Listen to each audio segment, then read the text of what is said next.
भगवान करे आपको नरेंद्र मोदी जैसा जीजा मिले, दामाद मिले। खुश हैं आप जो आपकी बेटी के साथ, बहन के साथ ऐसा सलूक करे?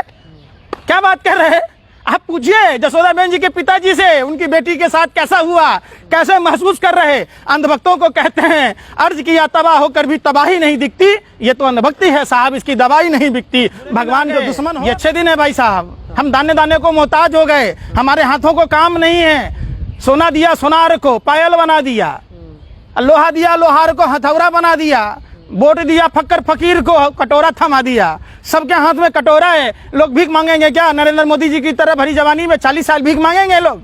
जैसे नरेंद्र मोदी जी ने। प्रधानमंत्री नरेंद्र मोदी का चेहरा, चाल चरित्र, चेहरा उजागर हो चुका है। पूरी देश की जनता ऊब चुकी है। प्रधानमंत्री जी को इस पेट की बात करनी चाहिए। इस पेट पर नरेंद्र मोदी की सरकार ने डाका डाला है, इस पेट की बात कौन करेगा? इसी पेट आप के लिए 5 किलो चना भी दिया था, ये बात क्यों नहीं बोलते हैं? मैं 5000 किलो देना चाहता हूँ। बिहार की जनता भिखारी नहीं है कि नरेंद्र मोदी जैसे बहुरूपिया जाएंगे कहेंगे 5 किलो चना देंगे। हमारा अधिकार दिया जाना चाहिए। हमारे राज्य से जो जीएसटी कलेक्शन होता है उसका हिस्सा दिया जाना चाहिए। बिहार में बाढ़ समस्या के निदान की बात होनी चाहिए। कोसी, कमला, गंडक, बागमती, महानंदा नदियों पर डैम का निर्माण होना चाहिए, तब बिहार आत्मनिर्भर बनेगा। बिहार 5 किलो भिखारी है क्या? 5 किलो गेहूं और चना के लिए हम लाइन लगा लेंगे नरेंद्र मोदी के पीछे? नरेंद्र मोदी की क्या औकात है? और सरकारों ने तो 2 किलो भी नहीं दिए होंगे, उन्होंने तो 5 किलो। देखिए आप लोग बरगलाइए नहीं जनता को, जनता सब कुछ जानती है। जनता ने देखा है कि 13 साल की बच्ची इसी नरेंद्र मोदी की सरकार में साइकिल पर अपने पिता को बिठाकर घर तक पहुंचाई। एक जो अपने पति के मरने के बाद घर तक पहुंचने में असक्षम थी, भाजपा के नेताओं ने उनको ऐसा बंद कर दिया। जिस रेलवे से 151 करोड़ रुपया इन्होंने लिया पीएम केयर फंड में, इन्होंने घर तक पहुंचने नहीं दिया। इन्होंने हवाई चप्पल छीनने की काम किया। इन्होंने ट्रेन को बुलेट ट्रेन बना दिया, ट्रेनों को बेच दी। कहते थे नरेंद्र मोदी जी जो विपक्षी सरकारें अफवाहें फैला रही है, हमारा तो रेलवे से ही नाता है। आप तो 20-22 साल होने के बाद रेलवे में जॉब ढूंढते हैं, आप उसी हम रेलवे को बिकने नहीं देंगे। इन्होंने बेच दिया। एक भी बात नरेंद्र मोदी का सच बताइए। नरेंद्र मोदी जी कहते थे सबको पक्का आवास मिलेगा 2022 तक। 22 तक तो आधे को तो 2020 तक मिलना चाहिए। क्यों नहीं मिला? आपको मैंने दिखाया था कि पटना राजधानी है बिहार की, जब वहां इतनी दुर्दशा है तो बिहार के बाकी हिस्सों का क्या हाल होगा? इसका तो भगवान ही मालिक है। राम भरोसे पूरी बिहार चल रही, नहीं पूरा देश चल रहा है। आप जब जन्म लेते हैं तो कितने बड़े होते हैं? तो आज क्या मंगल राज है? आज बिहार में हत्या बलात्कार नहीं हो रही है क्या? आज अपहरण नहीं हो रही है? आप उत्तर प्रदेश में देख लीजिए, जहां जहां इनकी सरकारें हैं।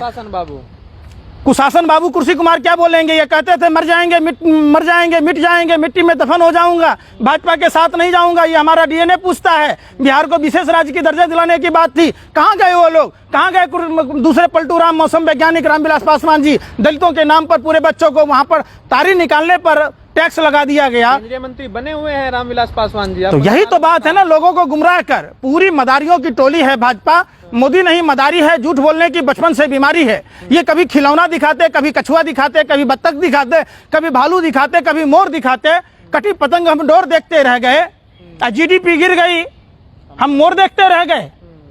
तो नरेंद्र मोदी जी मोर देखते रह गए, जीडीपी गिर गया, जीडीपी पर बात नहीं करते।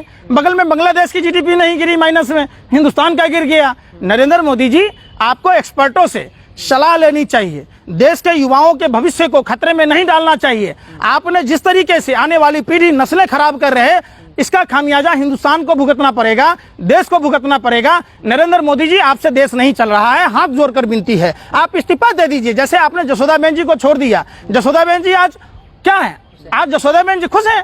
जसोदाबेन जी की तरह आपने पूरे देश को बना दिया। न वो सुहागन रही, न विधवा, देश करा रहा है। आप लोगों को ये बातें नहीं दिखती।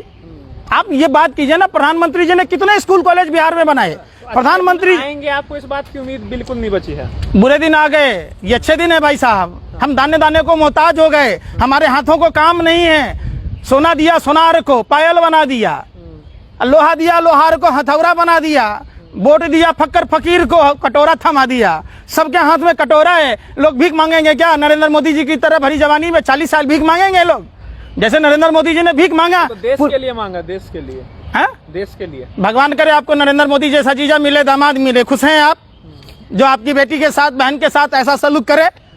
क्या बात कर रहे हैं आप पूछिए जसोदाबेन जी के पिताजी से, उनकी बेटी के साथ कैसा हुआ, कैसे महसूस कर रहे। अंधभक्तों को कहते हैं अर्ज किया तबाह होकर भी तबाही नहीं दिखती, ये तो अंधभक्ति है साहब, इसकी दवाई नहीं बिकती। भगवान जो दुश्मन हो उसके घर में भी नरेंद्र मोदी जैसा दामाद और बहनोई नहीं मिले। बाप तो मिल नहीं सकता अंधभक्तों को। बाप अगर ऐसा होता तो फिर बाप का अंधभक्त पैदा कहां से लेते। अगर पूर्ववर्ती सरकारों ने पोलियो की दवा नहीं बनाई होती तो ये अंधभक्त टेढ़े मेढ़े पैदा लेते, सीधा नहीं लेते। देश को शिक्षा चाहिए, रोजगार चाहिए, स्वास्थ्य चाहिए, रोटी कपड़ा और मकान चाहिए। बात इसकी होनी चाहिए। आप लोग सारे दिन बैठकर 24 घंटा लोगों को जो आप माइंड कंट्रोल कर रहे हैं, ये माइंड कंट्रोल करना बंद कीजिए और सवाल पूछिए नैतिकता के आधार पर। आप लोकतंत्र के चौथे स्तंभ हैं। आप एक सजग प्रहरी की तरह, किसी भी पार्टी की सरकार हो, आपको सवाल पूछना चाहिए कि आपने स्कूल कॉलेज कितने बनाए, आपने अस्पताल कितने बनाए, आपने रोजी रोजगार के अवसर कितने दिए। आप ये नहीं पूछते। कभी प्रधानमंत्री को कहिए मगरमच्छ के साथ भी फोटो खिंचाएंगे कि हमेशा मोर के साथ ही खेलते रहेंगे, बत्तख के साथ। शेर हमेशा अकेले ही चलता है महाराज। किसको शेर कहते हैं आप? अगर जब आप नरेंद्र मोदी जैसे आदमी को शेर कहेंगे, तब पैंट में पतलून में इनका गीला हो जाता है, चाइना का नाम नहीं ले पाते, ऐसे आदमी को आप शेर कहते हैं। डर किस बात का लगता है? प्रधानमंत्री जी ने जो चाइना की कंपनियों से दलाली ली है, जो कमीशन खाया है, यही डर से तो प्रधानमंत्री जी चाइना का नाम नहीं ले रहे। तभी तो कहते हैं भाइयों बहनों मित्रों, न कोई देश सीमा में घुसा, आना ही कोई देश हमारा जमीन कैप्चर किया। तो प्रधानमंत्री जी हमारे जो 20 जवान शहीद हुए कैसे हुए, 78 घायल कैसे हुए। जब देखिए तापिर गांव लोकसभा में बयान दिया था अंतरात्मा की आवाज पर, काश अगर प्रधानमंत्री जी उस पर संज्ञान लिए होते तो आज गलवान घाटी चाइना कैप्चर नहीं किया होता।